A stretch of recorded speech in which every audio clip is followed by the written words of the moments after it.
แซมได้ยังดีกว่าซ่อมแซมบ่ได้เพราะอย่างว่าหลายท่านหลายคนนี่โอ้กว่าจะรู้ตัวเหมือนกับครูบาศรีวิจัยว่าจนน้ำปิงพอแห้งนะรู้ตัวฉะนั้นก็เฮานี่โชคดีเฮายังโชคดีอยู่นะบรรดาท่านผู้ฟังหลายที่ว่าอันหลายท่านหลายคนบอกว่าการความบ่เป็นมีโลกเป็นลาภประเสริฐนะที่ว่าโชคดีนะแต่เฮาก็ยังโชคดีในความบ่โชคดีก็คือเมื่อร่างกายได้ใจทำการทำงานแล้วก็เจ็บอดแอดเพราะว่าใจอาจจะใจเกินกำลังก็ได้เนาะอ่อนร้ายเขาก็ซ่อมแซมได้นะโชคดีคือสามารถซ่อมแซมได้ไปเจ็บเป็นเย็นไข้เหมือนกับท่านอาจารย์พระครูภาวนาเจติยานุกิจเนี่ยถึงเวลาก็ไปหาหมอเพราะร่างกายคนเฮานี่มันแน่นอนละมันก็สำรุดทรุดโทรมไปตามกาลเวลายิ่งถ้าอายุ40-60 ปีขึ้นแล้วก็แน่นอนละเพราะว่าจะเหมือนกับวัยรุ่น20-30นี่บ่ได้นะฉะนั้นก็จำเป็นที่เฮาท่านทั้งหลายก็จะต้องดูแลสุขภาพร่างกายเพราะโดยเฉพาะในช่วงนี้เดี๋ยวก็ฝนตกเดี๋ยวก็แดดออกบางทีก็น้ำแห้งแล้งบางทีก็น้ำท่วมนั่นนี่มันเป็นเรื่องปกติมีฝนตกมีฝนหยุดฝนบ่ตกมีฝนตกมีฝนบ่ตกมีน้ำท่วมมีน้ำบ่ท่วมแห้งแล้งนะบางทีบางต่างในบรรดาท่านผู้ฟังทั้งหลายบางจังหวัดในประเทศไทยวันนี้ฝนบ่ตกก็มีไถนาขาดนาหว่านกาเข้าไว้แล้วนะออกมาก็ตายไปอย่างเพราะบ่มีน้ำบ่มีความชุ่มชื้นฉะนั้นสังคมคนเฮาก็เช่นเดียวกันบรรดาท่านผู้ฟังทั้งหลายถ้าบ่มีน้ำที่มาหล่อเลี้ยงในสังคมเฮาก็จะทำให้สังคมเฮานี่มันเดือดร้อนมันแล้งน้ำบ่อน้ำคลองเป็นรองน้ำใจน้ำไหนๆก็สู้น้ำใจบ่ได้นะฉะนั้นก็น้ำนี่แหละน้ำวิเศษก็คือเรื่องน้ำจิตน้ำใจ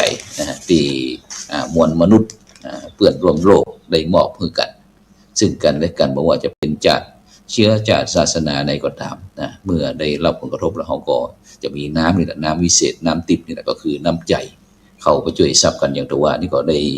มีโอกาสเดินทางไปที่อารามป่ากล้วยตำบลจมพูอำเภอสารปีจังหวัดเชียงใหม่นะได้ไปถวายความอาลัยแสดงความมีน้ำใจนะต่อคณะสงฆ์คณะศรัทธาที่อารามป่ากล้วยนะเพราะว่าได้สูญเสียนะจากไปอย่างบ่มีวันกลับของท่านอาจารย์พระมหาอนุพันธ์อภิวัฒโนนี่ก็เป็นน้องเลิฟน้องรักเป็นคณาจารย์นะที่ได้ทำงานเกี่ยวกับเรื่องด้านบาลีด้วยกันนะแต่สมัยตั้งแต่พุทธ20 กว่าปีก่อน20 กว่าปีเกือบ30 ปีนะที่วัดพระสิงห์วรมหาวิหารแล้วก็ท่านอาจารย์พระมหาอนุพันธ์อภิวัฒโนนี่ก็ปัดโทงานคณะสงฆ์นี่นะบอกว่าจะเป็นคุมบาลีคุมนักธรรมกิจกรรมเกี่ยวกับเรื่องการเผยแผ่พุทธศาสนานี่ว่าถือว่าสุดยอดแห่งรูปหนึ่งนะแต่ว่านี่ท่านอาจารย์เจ้าคุณวิมลญาณมุนีเจ้าคุณวิมลญาณมุนีวิมลเปิ่นได้โทรมาถามว่าอาจารย์มหาอนุพันธ์เสียก็ครับเดี๋ยวนะอาจารย์เจ้าคุณวิมลมุนีก็บอกเลยกันแซวว่าไปเยี่ยมเพิ่นของเด้อนะเพราะว่าพระสงฆ์องค์เจ้าเนี่ยพระสงฆ์องค์เดียนที่นักทำงานเนี่ยบรรดาท่านผู้ฟังทั้งหลายเหมือนกับกองทัพเป็นเหมือนกับนักรบของกองทัพธรรมในการเผยแผ่พระพุทธศาสนานะซึ่งเมื่อท่านทั้งหลายเหล่านี้ยังมีลมหายใจ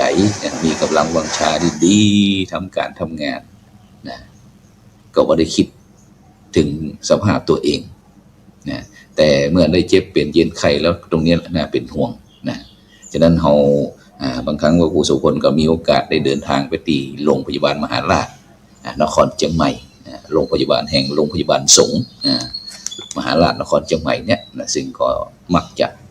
ไปเยี่ยมไปเยียนตรงนี้ไปดูนักรบต่างๆนะที่ได้อาพาธได้เจ็บเป็นเย็นไข้นะหลังจากที่หลายลูกหลายท่านก็อาจจะปลดระวางแล้วนะอายุ60-70อย่างที่ได้เดินต่างขึ้นไปแม้กระทั่งบนเขาบนภูบนดอยนะ ไปดูพระสงฆ์นักพัฒนาบอกว่าจะเป็นเรื่องพระสงฆ์พระธรรมจาริกห้องพระบัณฑิตพัฒนาบนพื้นที่สูงประชาชนพื้นที่สูงก็เช่นเดียวกันนะฉะนั้นเขาก็ไปเยี่ยมเปิ่นนะครั้งก่อนเขาไปกับมหาวิทยาลัยมหาจุฬาลงกรณราชวิทยาลัยเขตเชียงใหม่นะพร้อมถึงวิทยาลัยมจร.ส่วนกลางนะโดยท่านอธิการบดีนะเปิ่นก็ได้พร้อมถึงคณะก็เดินทางไปเยี่ยมตั้งเจียงไฮ้เชียงใหม่เมืองแปะเมืองงานพะเยาต่างๆงานนี่หนักหนาบ้าบรรดาท่านผู้ฟังทั้งหลายนะฉะนั้นก็วัดคณะสัตยาญาติโยมก็ช่วยดูแลนักรบนะหลายลูกก็สู้กับโจทย์สู้กับปัญหาต่างๆอาจบางครั้งก็ถึงกับพิการกับมากก็มีนะฉะนั้นตรงนี้บรรดาท่านผู้ฟังทั้งหลายเป็นสิ่งที่พี่น้องพุทธบริษัทนะบอกว่าจะเป็นตึงคณะสงฆ์คณะศรัทธาต่างๆนะก็จำเป็นนะที่จะต้องกลับมาพินิจพิจารณากันถึงคณะครูบาอาจารย์เขาต่างๆที่ได้สนองงานตั้งคณะสงฆ์ไทยเขาตึงในฐานะที่เป็นนักรบกองทัพธรรมนะแต่นักรบต้องมีบาดแผลนักรบต้องมีบาดเจ็บนะอย่างพระครูโสพลนี่ก็บาดเจ็บเหมือนกัน เพราะว่าหลังจากกันวันนี้ออกรายการแล้วก็ประมาณสัก9 โมงนี้ก็วันนี้พระครูถาวรรัตนรังสีนะวัดมงโตนกับพระครูหิรัญสุภัทดาวัดแม่ห้อยเงินนะกองงานคณะอนุกรรมการโครงการหมู่บ้านรักษาศีล 5ก็จะมารับเดินทางไปที่จังหวัดพิจิตรนะเพราะว่ามีโปรแกรมหรือว่ากำหนดการนะที่ทางคณะกรรมการโครงการหมู่บ้านรักษาศีล 5คนเหนือนะโดยการนำของพระเดชคุณหลวงพ่อพระเทพรัตนนายกนะพร้อมถึงพระเดชคุณหลวงพ่อพระเทพสิงหวรอาจารย์ดร.นะท่านอาจารย์เจ้าคุณพระศรีศิลปาจารย์นะพร้อมถึงหลวงพ่อพระราชวชิรคันนีนะเจ้าคณะจังหวัดเชียงไฮ้พระเดชคุณหลวงพ่อพระสุมนศาสนกิจนะเจ้าคณะจังหวัดแม่ฮ่องสอนนะท่านอาจารย์เจ้าคุณพระเมธีวชิรคุณเนี่ยรองเจ้าคณะจังหวัดพะเยาท่านอาจารย์เจ้าคุณพระโกษัยเจติยาลักษณ์ดร.นะรองเจ้าคณะจังหวัดแปร่พร้อมถึงท่านอาจารย์เจ้าคุณพระเมธีวชิรธรรมนะนี่ก็ที่ปรึกษาเจ้าคณะจังหวัดแปร่แล้วก็ท่านอาจารย์เจ้าคุณพระวิมลมุนีนะดร.รองเจ้าคณะจังหวัดเชียงใหม่ท่านอาจารย์เจ้าคุณพระสิทธิวชิรานุกุลรองเจ้าคณะอำเภอเมืองเชียงใหม่ท่านอาจารย์เจ้าคุณพระวิสุทธิวัชราภรณ์นะดร.นะเจ้ารองเจ้าคณะอำเภอแม่ริมนะวัดลัทธิวันพนอนขอนตาลนะพร้อมถึงท่านอาจารย์พระครูพิสิทธิ์ปทุมวัดนะพระครูโสพลปริยัติพร้อมถึงคณะอนุกรรมการต่างๆนะก็ท่านอาจารย์เจ้าคุณพระวินัยสาธรนะเจ้าคณะจังหวัดอุตรดิตถ์ต่างๆเนี่ยประมาณเกือบ30ชีวิตนะก็จะเดินทางไปที่จังหวัดพิจิตรเช่นเดียวกันเพราะว่ามีโครงการตรวจเยี่ยมกำหนดการก็วันที่17นะที่บ้านเขาโค้งตำบลวังสำโรงอำเภอบางบุญนาคจังหวัดพิจิตรนะวันที่17ส่วนวันที่18นั้นก็สิงหาคมก็จะเป็นบ้านนายมอำเภอเมืองเพชรบูรณ์จังหวัดเพชรบูรณ์วันที่19สิงหาคมเป็นบ้านวังหินนะอำเภอเมืองพิษณุโลกจังหวัดพิษณุโลกแล้วก็วันที่20นะหรือว่าวันที่20อีกนะวันที่20หลายท่านหลายคนก็อาจจะอย่างคือ20อีกนะบ้านหนองเจ๊กจิกกรีตำบลหนองยาป้องอำเภอด่านลั่นหอยจังหวัดสุโขทัยนะนี่ก็4วันด้วยกัน17 18 19 20นะวันที่21นั่นก็จะเป็นวันศุกร์ที่21เนาะเป็นวันพระเป็นวันธรรมสวนะวันแห่งการฟังธรรมเหมือนกันก็จะไปพระครูโสพลก็จะไปร่วมทำบุญตักบาตรทำกิจกรรมเนื่องวันธรรมสวนะที่วัดอินทปัญญารามบ้านของฝ่ายวัดแปะเช่นเดียวกันนะฉะนั้นเนี่ยเราเนี่ยบรรดาท่านผู้ฟังทั้งหลายล้วนแต่เป็นภาระเป็นหน้าที่นะที่คณะสงฆ์นะจะต้องประพฤติปฏิบัติหน้านอกบอกความในหน้านอกบอกความงามหน้าในบอกความดีหน้าที่บอกความเสียสละแม้แต่ตามพุทธบัญญัติที่องค์พระสัมมาสัมพุทธเจ้าได้บัญญัติเป็นธรรมเนียมคือพระสงฆ์อยู่จำพรรษาตลอด3 เดือนในฤดูฝนตั้งแต่แรม1 ค่ำเดือน8 จนถึงกลางเดือน11นะห้ามบ่ฮือไปเที่ยวสัญจรไปมาเข้าพรรษาที่พุทธองค์ทรงอนุญาตก็มีอยู่สองวันนะที่เข้าพรรษานั่นก็คือปุริมิกาวัดสูปนายิกถาก็คือวันเข้าพรรษาแรกนะตั้งแต่แรม1ค่ำเดือน8ไปถึงวันเพ็ญกลางเดือน11นะแล้วก็ปัจฉิมมิกาวัดสูปนายิกถานะก็คือวันเข้าพรรษาหลังตั้งแต่แรม1ค่ำเดือน9จนถึงวันเพ็ญกลางเดือน12นะฉะนั้นเนี่ยบรรดาท่านผู้ฟังทั้งหลายสิ่งเหล่านี้ก็ถือว่าเป็นพระวินัยบัญญัตินะที่พุทธเจ้าได้บัญญัติไว้นะซึ่งถ้าพระพุทธเจ้าได้บัญญัติไว้เป็นของว่าพระวินัยนะพุทธเจ้าทรงอนุญาตพระสงฆ์องค์เจ้าที่จะช่วงอยู่จำพรรษาเนี่ยเกิดมีกิจการจำเป็นก็จะต้องกับภายใน7 วันเป็นของว่าสัตตหกรณียะเหตุที่ทรงอนุญาตเป็นไปด้วยสัตตหกรณียะทั้ง4อย่างก็คือสหธรรมิกหรือว่าบิดามารดาพ่อแม่เจ็บเป็นเย็นไข้ไปเพื่อรักษาพยาบาลนี่ก็พุทธองค์ก็อนุญาต2นะสหธรรมหรือว่ากัลยาณมิตรกัลยาณธรรมที่เป็นพระสงฆ์ของเจ้าเนี่ยวัดนั้นวัดนี้มีใจอยากจะศึกสิกขาลาเพศนะเมื่อหูแล้วนะเขาก็สามารถที่จะไปไกลเกลี่ยคือเปลี่ยนวิธีคิดนะได้ปรึกษาหารือนี่ก็ไปได้3นะกิจมีกิจเกิดขึ้นบอกว่าจะเป็นบิหารชำรุดกุฏิฝนตกนะฟ้าห้องตอนนี้ไปเพื่อทำให้อยู่ลำบากอยู่บ่ได้ก็จำเป็นที่จะต้องอาจจะไปหาศรัทธาญาติโยมที่เป็นประวรณาไว้นะเพื่อที่จะมาซ่อมแซมทนุบำรุงวัดว่าอารามก็สุดท้ายทายกทายิกานะหรือว่าคณะศรัทธาญาติโยมเพื่อจะทำบุญนะทำบุญเรื่องนั้นเรื่องนี้งานนั้นงานนี้งานสำคัญก็สามารถที่จะไปได้นะดังนั้นทั้งหมดทั้งมวลเนี่ยที่เป็นบอกว่าสัตตหกรณีเนี่ยนะหมายความว่าเหตุที่จะต้องไปได้ในอันภายใน7 วันกลับมาภายใน7 วันพรรษาก็บ่ขาดฉะนั้นเนี่ยบรรดาท่านผู้ฟังทั้งหลายนะนอกจากที่พระสงฆ์องค์เจ้าได้ถือเข้าวัดปฏิบัติธรรมจำพรรษาอย่างเป็นตีเป็นตางรอด3 แห่งแล้วนะก็ย่อมมีอานิสงส์ในบนห้องว่าอานิสงส์แห่งการจำพรรษา5 อย่างตลอด1 เดือน ก็คือไปไหนโดยบ่ต้องบอกลาตามสิกขาบทข้อที่6นะที่ก็แต่ก็มีข้อแม้ว่าตามมารยาทก็จะต้องไปไหนก็ต้องบอกอย่างบ่มีกับคนใกล้ชิดลูกพระลูกเนนศิษยานุศิษย์นะแต่ที่สำคัญก็คือเจ้าอาวาสหลวงพ่อเจ้าอาวาสรองเจ้าอาวาสพระมหาเถระต่างๆเนี่ยนะว่าไปไหนก็จะได้บอกกล่าวกันก็นี่เป็นต้นส่วนข้อที่2จาริกโดยไม่ต้องถือไตรจีวรครบสำหรับนั้นก็มีผ้า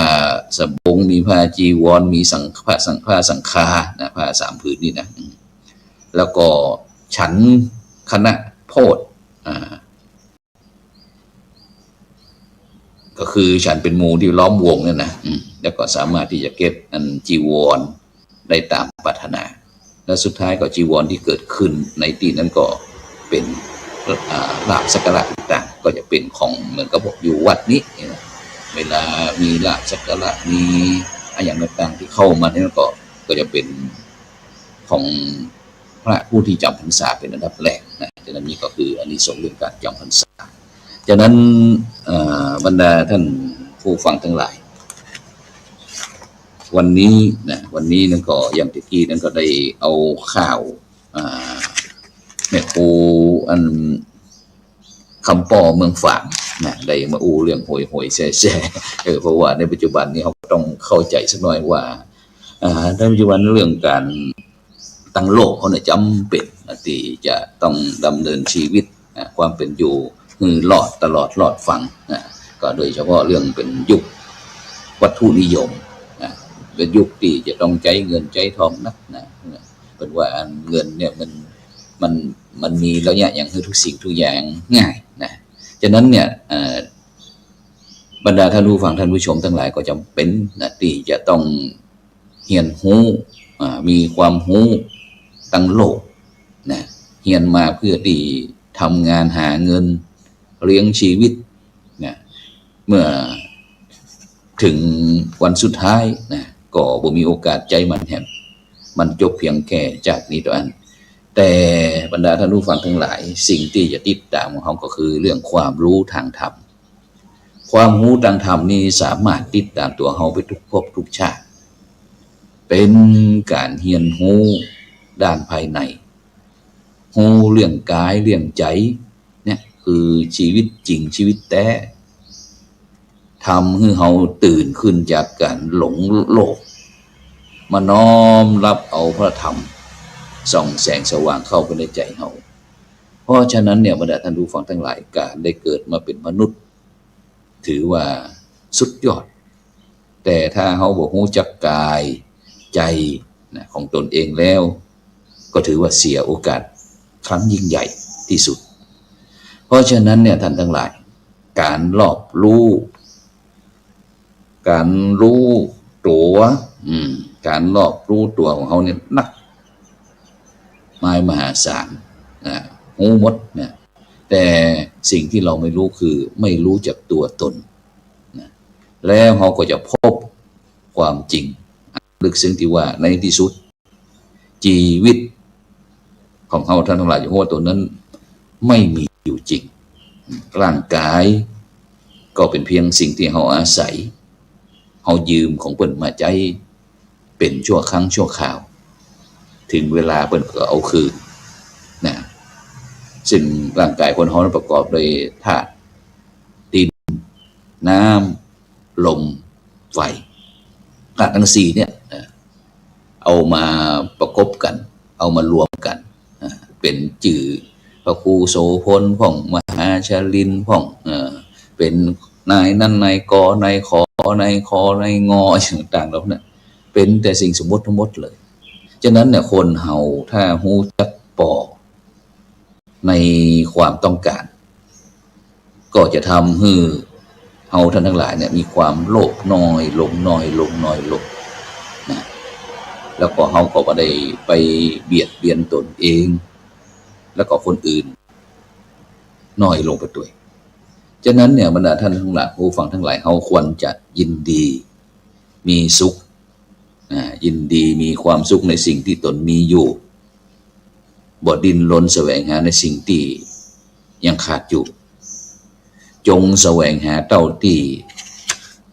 มีความจำเป็นพอเพียงพอประมาณเพื่อกินเพื่ออยู่เพื่อใจจิตคนเฮาเนี่ยบรรดาท่านผู้ฟังทั้งหลายชอบคิดไปไกลไกลไล่ขอบไล่เขตไล่การควบคุมจิตไล่ขอบไล่เขตไล่ความพอดีพองามคนจำนวนนักหนาป้านนะจึงดิ้นรนทุกวิถีต่างนะเพื่อให้ได้มาในสิ่งที่ตนเองต้องการโดยบ่ได้ประมาณกำลังความรู้ความสามารถของตนเองจึงอยากได้เรื่อยๆเป็นห้องว่าไม่รู้จักพอเนาะได้มาแล้วบ่รู้จักพอบ่มีที่สิ้นสุดเพราะฉะนั้นเนี่ยท่านทั้งหลายสิ่งเหล่านี้เป็นสิ่งที่เอาท่านทั้งหลายจำเป็นที่จะต้องตั้งสติพินิจพิจารณาในการที่จะหยุดการแสวงหาดิ้นรนไขว่คว้าก็มามองหาการใจชีวิตของเฮาท่านทั้งหลายแบบเรียบง่ายทำแบบธรรมดานะแบบพออยู่พอกินพอดีพอเพียงอย่างเร่งด่วนเฮาต้องปึ่งป้าอาศัยตัวเองให้ได้เพราะฉะนั้นเนี่ยการทำความเข้าใจ ถึงความพอใจกับชีวิตที่เป็นอยู่เนี่ยก็จะทำให้เรามีความสงบสุขสามารถที่จะตั้งรับกับสถานการณ์หรือว่าสภาวะเหตุการณ์ต่างๆที่มันเกิดขึ้นหลายวินาทีหลายนาทีหลายชั่วโมงหลายวันหลายเดือนหลายปีต่างๆได้อย่างมีสติคิดเป็นอยู่ตามอัตภาพโดยมองหันว่าสิ่งต่างๆที่เกิดขึ้นเนี่ยเป็นไปตามปกติเป็นไปตามธรรมดามีดีใจมีเสียใจมีสมหวังมีผิดหวังมีสรรเสริญมีนินทามีพบก็มีภาคมีจากมีจรเหล่านี้แม้แต่เรื่องการเจ็บเป็นเย็นไข้ก็เช่นเดียวกันเป็นปกติเป็นธรรมดาซึ่งเราเนี่ยมันเป็นความจริงความแท้จริงแท้แน่นอนที่ทุกชีวิตจะต้องพบจะต้องเจออย่างที่ได้ตั้งแต่ต้นรายการว่าได้สูญเสียพระมหาเถระผู้มีคุณูปการต่อพระพุทธศาสนาของเราต่อพุทธศาสนิกชนก็คือท่านอาจารย์พระมหานุพันธ์อภิวัฒโนอายุของนักบรรดาท่านผู้ฟังทั้งหลาย46 ปีอยู่ที่อารามป่ากล้วยที่อารามป่ากล้วยตำบลชมพูอำเภอสารปีจังหวัดเชียงใหม่เพราะว่ามันก่อนนั้นได้โทรศัพท์ไปถามได้ยินข่าวแว่วๆก็เลยโทรถามไปหาหลวงพ่อพระครูสาธรกิจโกจบโบสนเจ้าคณะอำเภอสารปีว่ามันเป็นจะได้เปิ้นก็บอกว่าเสียแต่เพิ่งไปหดน้ำไปส่งน้ำมาละไปส่งน้ำมาหลวงพ่อเป็นประธานส่งน้ำในฐานะที่เป็นนักรบของกองทัพธรรมเพราะว่าเป็นไม้เป็นมือทำกิจกรรมปวดตึงปอยสั่งลองป่องตึงนำคณะสัตยาญาติโยมเข้าวัดปฏิบัติธรรมที่อารามป่ากล้วยฉะนั้นก็แม้แต่ที่วัดพระสิงห์วรมหาวิหารกันตะวันมีพระเดชคุณหลวงพ่อพระเทพสิงหาวราจารย์ดร.เจ้าอาวาสวัดพระสิงห์ก็ได้นำคณะสงฆ์ไปห่วงไปแสดงความอาลัยความเสียใจกับอารามป่ากล้วยคณะสงฆ์คณะศรัทธาอารามป่ากล้วยเพราะว่าที่พระครูโสพลไปตะวานี่ก็เพราะว่าอย่างผู้ฟังนะว่าตารางกำหนดการที่จะต้องออกตรวจเยี่ยมหมู่บ้านรักษาศีล 5ตั้งแต่วันที่17ก็คือวันพุธนี้แต่พิจิตรกับเชียงใหม่นี่บ่ใกล้ๆนะในฐานะที่เป็นเลขานุการนั่นโครงการคณะกรรมการโครงการหมู่บ้านรักษาศีล 5ก็จำเป็นที่จะเดินทางไปเพื่อที่จะดำเนินการในการตรวจเยี่ยมฉะนั้นก็เลยบ่ได้มีโอกาสที่จะร่วมพิธีประชุมเพลิงหรือว่าชาปนกิจสรีระร่างของท่านอาจารย์พระมหานุพันธ์อภิวัฒโนฉะนั้นก็เลยไปตะวานี้ไปตะวานี้ก็เลยก็เป็นโฆษกะได้อนุโมทนากับคณะครูบาอาจารย์ถึงคณะศรัทธาญาติโยมต่างๆบางวัดบางวาก็ได้นำผ้าไตรจีวรมาห่วมมาถวายศรัทธาญาติโยมก็นำน้ำดื่มน้ำขวดเครื่องดื่มอย่างต่างๆมาถวายแต่ว่าก็เลยเป็นเจ้าปอนจะน้อยหนึ่งฉะนั้นก็บุญใดกุศลใดที่ได้ทำมาก็ขออุทิศถวาย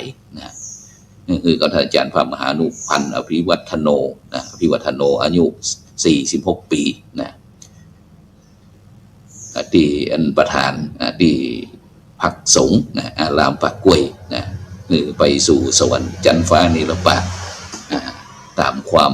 เชื่อในทางพุทธศาสนาเขาก็แล้วกันเนาะเพราะว่างานก็ดีงานน้องก็คือน้องก็จำเป็นไปไม่ใช่วันเดียวนะท่านผู้ฟังทั้งหลาย17พิจิตร18เพชรบูรณ์19พิษณุโลกวันที่20สุโขทัยดูกว่าจะได้กลับมานกขมิ้นเหลืองอ่อนคำไหนก็นอนหั่นเพื่องานเผยแผ่พระพุทธศาสนาเพื่อความสุขของชนหมู่มากจากนั้นก็ในเจ้านี้ก็ได้นำนานาสาระธรรมะพร้อมถึงข่าวสาร การงานที่พระสงฆ์นักพัฒนาต่างจังหวัดทำมาเป็นทีมเขาได้ทำร่วมกับคณะสงฆ์นะก็มามาจากให้กับบรรดาท่านผู้ฟังได้รับฟังเพื่อที่วันใดที่คณะสัตยาญาติโยมบรรดาท่านผู้ฟังนะเกิดอาการท้อแท้ท้อถอยก็ได้ฟังรายการที่ฟังโอ้นะยังเขาว่าเขาตุกแล้วนะก็ยังมีคนติดตุกกว่าเขาแหมหนักนะคนที่เขามีโอกาสแล้วยังมีผู้ที่บ่มีโอกาสเหมือนเขาแหมหนักหนามากมายฉะนั้นชีวิตเกิดมาแล้วก็ต้องใจคุ้มค่านะก่อนที่จะส่งคืนคือเพิ่นก็ต้องดูแลรักษาคือดีเพราะว่าเขาดูแลร่างกายดีร่างกายก็จะดูแลเขาคือดีนะฉะนั้นก็จบดีที่บรรดาท่านผู้ฟังท่านผู้ชมได้เกิดมาแล้วเป็นผู้สูงอายุเป็นพ่ออุ้ยแม่อุ้ยจบดีหลายท่านหลายคนก็บ่ได้เป็นพ่ออุ้ยแม่อุ้ยบ่ได้เป็นคนเฒ่าคนแก่ฉะนั้นจงภาคภูมิใจในสิ่งที่ตนเองทำมานะแล้วก็สุดท้ายเขาก็จะส่งคืนของเขาเป็นธาตุสี่ดินน้ำลมไฟอย่างต่างๆเนี่ยคือสู่ธรรมชาติเช่นเดียวกันฉะนั้นก่อนในเจ้าวันนี้ก็เวลาหมดเวลานะบางเจ้าก็อาจจะมาพบเจอกันพ่องนะบางเจ้าถ้าคณะครูบาอาจารย์ติดศาสนากิจต่างๆนะแต่ถ้าบติศาสนากิจก็เป็นเรื่องปกตินะซึ่งในค่ำคืนนี้ก็จะมีแมลงนี้ก็20 ทุ่มก็จะมีรายการเห็นธรรมเห็นเราเห็นธรรมความจริงก็อันจะได้กับฝ่ายทางสุขภาพจิตพร้อมถึงหลวงพ่อท่านเจ้าคุณพระราชวชิรศรีมาพรนะว่าจะมาออกรายการในคืนนี้บอกว่าจะไปถึงพิจิตรขี้โมง ถ้าบอกนี่ก็น่าจะเป็นมีการปรับเนาะฉะนั้นก็ต้องขอบคุณอนุโมทนากับบรรดาท่านผู้ฟังท่านผู้ชมก็ขอให้ทุกท่านกินข้าวลำน้ำแล้วนะอายุวันโนสุขังพลัง